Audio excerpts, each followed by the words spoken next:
Hotel ocean star का waiter अंतरा को suite room में छोड़ गया। नशे में होने के कारण अंतरा को लगा कि बेड पर बैठा हुआ शख्स रुद्र है। मुझे पता था कि तुम जरूर आओगे रुद्र। लेकिन बाद में उसे एहसास हुआ कि वो कोई अनजान आदमी है, इसीलिए अंतरा उससे खुद को दूर करने लगी। कौन हो तुम? मेरे कमरे में क्या कर रहे हो? लेकिन उस आदमी ने अंतरा के कान के पास आकर कुछ कहा। वो जो तुम्हारे साथ हुई नाइंसाफी का बदला लेगा, तुम्हारे सारे हक तुम्हें दिलवाएगा, बस तुम तो मेरा साथ दो। नशे में होने के बावजूद भी अंतरा को इतना समझ आया कि वो आवाज बहुत मोहक थी। वो आवाज उसके कानों में गूंज रही थी।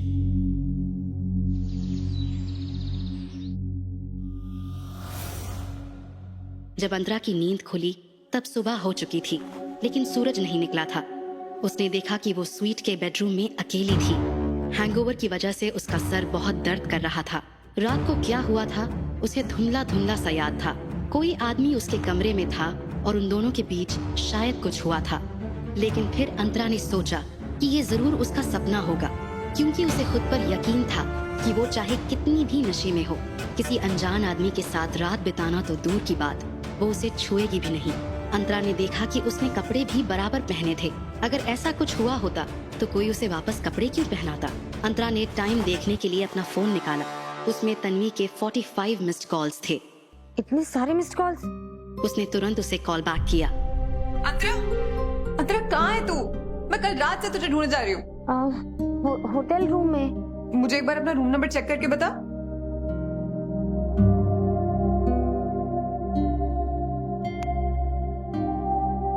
सिक्स 607। अंतरा ने स्वीट का मेन डोर खोला। बाहर तन्वी के साथ होटल का मैनेजर और सिक्योरिटी हेड थे।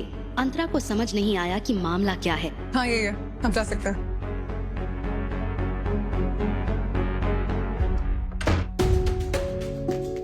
तुझे पता है मैं पूरी रात तुझे ढूंढ ढूंढ कर कितना पागल हो गई थी। हाँ लेकिन कल रात को तो हम दोनों साथ ही में थे ना, और शायद तू ही कहीं जाने की बात कर रही थी। मतलब तुझे कुछ याद नहीं है कल रात क्या हुआ? तन्वी ने अपने पर्स से एस्पिरिन निकालते हुए कहा। ये ले, तू पहले ये खा, फिर मैं बताती हूँ तुझे कि कल रात क्या हुआ। अंतरा ने एस्पिरिन ली और तन्वी से सुनने लगी। मैं कल रात एटीएम गई थी तेरे लिए कैश निकालने, और जो होटल स्टाफ है उसको मैंने बोला था कि तुझे रूम नंबर 604 में ले जाए, जो यूजुअली मेरे डैड की कंपनी वालों के लिए रिजर्व रहता है। पर शायद शोर की वजह से उसने 604 को 607 समझ लिया और तुझे यहाँ लाकर रख दिया। और वो जो वेटर था जिसने तुझे यहाँ छोड़ा, उसकी भी शिफ्ट खत्म हो गई, इसलिए वो भी चला गया और उसका कॉल भी नहीं लग रहा था। और ऊपर से यहाँ का सीसीटीवी, इसको भी कल ही खराब होना था। तुझे इतने कॉल्स किए और तू उठा ही नहीं रही थी। अब इतने बड़े होटल में मैं तुझे कहाँ ढूंढती रहती है यार। सॉरी यार, फोन साइलेंट मोड पर था। अभी मैं बस पुलिस के पास ही जाने वाली थी, बहुत अच्छा हुआ तेरा कॉल आ गया। आई एम सॉरी यार, मेरे कारण तुझे कितनी प्रॉब्लम हुई।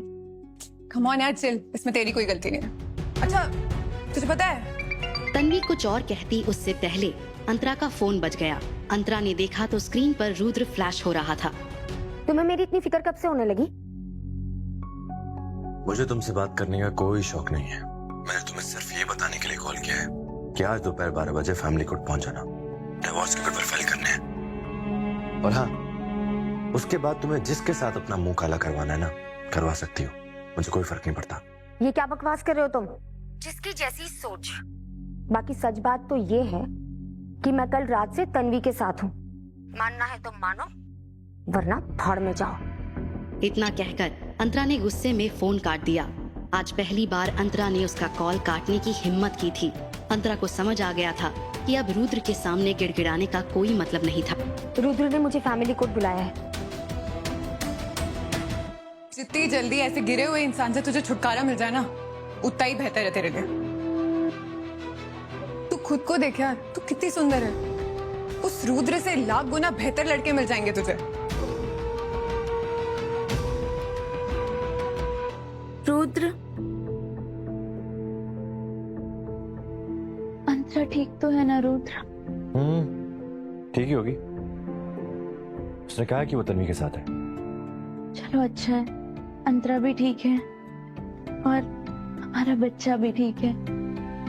अगर हमारे बच्चे को कुछ हो जाता ना रुद, तो मैं जी नहीं पाती। नहीं नहीं, तुम बिल्कुल टेंशन मत लो। मैं हमारे होने वाले बच्चों को कभी कुछ नहीं होने दूंगा। मैं जानती हूँ अंतरा को जब से हमारे रिश्ते के बारे में पता चला है उसे बहुत बड़ा धक्का लगा है। रुद्र, अगर वो गुस्से में कुछ उल्टा सीधा बोल दे तो प्लीज उसे माफ कर देना, क्योंकि आज मैं जो कुछ भी हूं ना वो सिर्फ और सिर्फ अंतरा की वजह से ही हूँ। तुम ये सब फिक्र छोड़ो और बिल्कुल टेंशन मत लो। मैं डॉक्टर से मिलके आता हूँ, अगर सब ठीक है तो हम अभी घर के लिए निकलते हैं। ओके? इतना कहकर रुद्र वार्डरूम के बाहर निकल गया। उसके बाहर जाते ही गायत्री तुरंत बेड से उठी और एक नंबर डायल किया। हेलो। फोटोज क्यों नहीं आए अब तक? अरे मैडम, बिना लड़की के फोटो कहाँ से भेजूं? वो आदमी होटल सहारा के रूम नंबर 602 में था और उसके साथ और 5 लोग थे। क्या मतलब? हम लोग रात भर लड़की को ढूंढते रहे। जैसा आपने बोला था कि लड़की होटल में मिलेगी, लेकिन लड़की कहीं नहीं मिली। ये सुनकर गायत्री थोड़ा हैरान हो गई। उसे पता था कि अंतरा की खास दोस्त तन्वी अक्सर होटल ओशन स्टार जाती है, इसलिए उसने काफी दिन पहले होटल के बारटेंडर को पैसे देकर खरीद लिया था। बारटेंडर की मदद से गायत्री का प्लान क्लियर था। वो गुंडों को होटल रूम में भिजवाकर जबरदस्ती तन्वी की प्राइवेट फोटोज क्लिक करवाने वाली थी और फिर उन फोटोज के जरिए अंतरा को ब्लैकमेल करना चाहती थी। लेकिन कल रात तन्वी के साथ अंतरा भी होटल में थी। गायत्री ये सुनते ही ज्यादा एक्साइटेड हो गई। बारटेंडर ने जैसे ही गायत्री को तन्वी की फोटो भेजी, तन्वी ने वो फोटो तुरंत अपने गुंडों को भेजा और प्लान एग्जीक्यूट करने को कहा। आपने बोला था कि लड़की सुंदर होगी। अब हमारी टीम गालियां दे रही है, तो या तो लड़की दो या फिर डबल पैसा, वरना तुम्हारे होने वाले पति रुद्र को मैं सब कुछ बता दूंगा, समझे? हाँ समझ गई, रुको मैं कुछ करती हूँ। फोन रखते ही गायत्री प्लान बनाने लगी। उसने डिसाइड किया कि वो अंतरा का पता लगाकर उन बदमाशों को बता देगी। अब तक सूरज निकल चुका था। सुबह की रोशनी स्वीट की लिविंग रूम की बड़ी खिड़कियों से अंदर आ रही थी। तभी रूम नंबर 602 में 10 लोग हैं जो तुम्हारे साथ कुछ गलत करना चाहते हैं और उन्हें गायत्री ने भेजा है। मैसेज पढ़कर अंतरा हक्की बक्की रह गई। व्हाट? लेकिन तुम कौन हो और ये सब कैसे जानते हो? तुरंत रिप्लाई आया, मैं वही हूँ जिसने कल रात तुम्हारी पीठ पर एक निशान छोड़ा है। ये देखते ही अंतरा की आंखें बड़ी हो गई। वो तुरंत आईने के पास गई, अपनी पीठ देखी। कंधे के पीछे एक लव बाइट का निशान था। इसका मतलब ये था कि जो कुछ रात हुआ वो एक सपना नहीं था बल्कि हकीकत थी। अंतरा की हालत खराब होने लगी। तब एक और टेक्स्ट आया।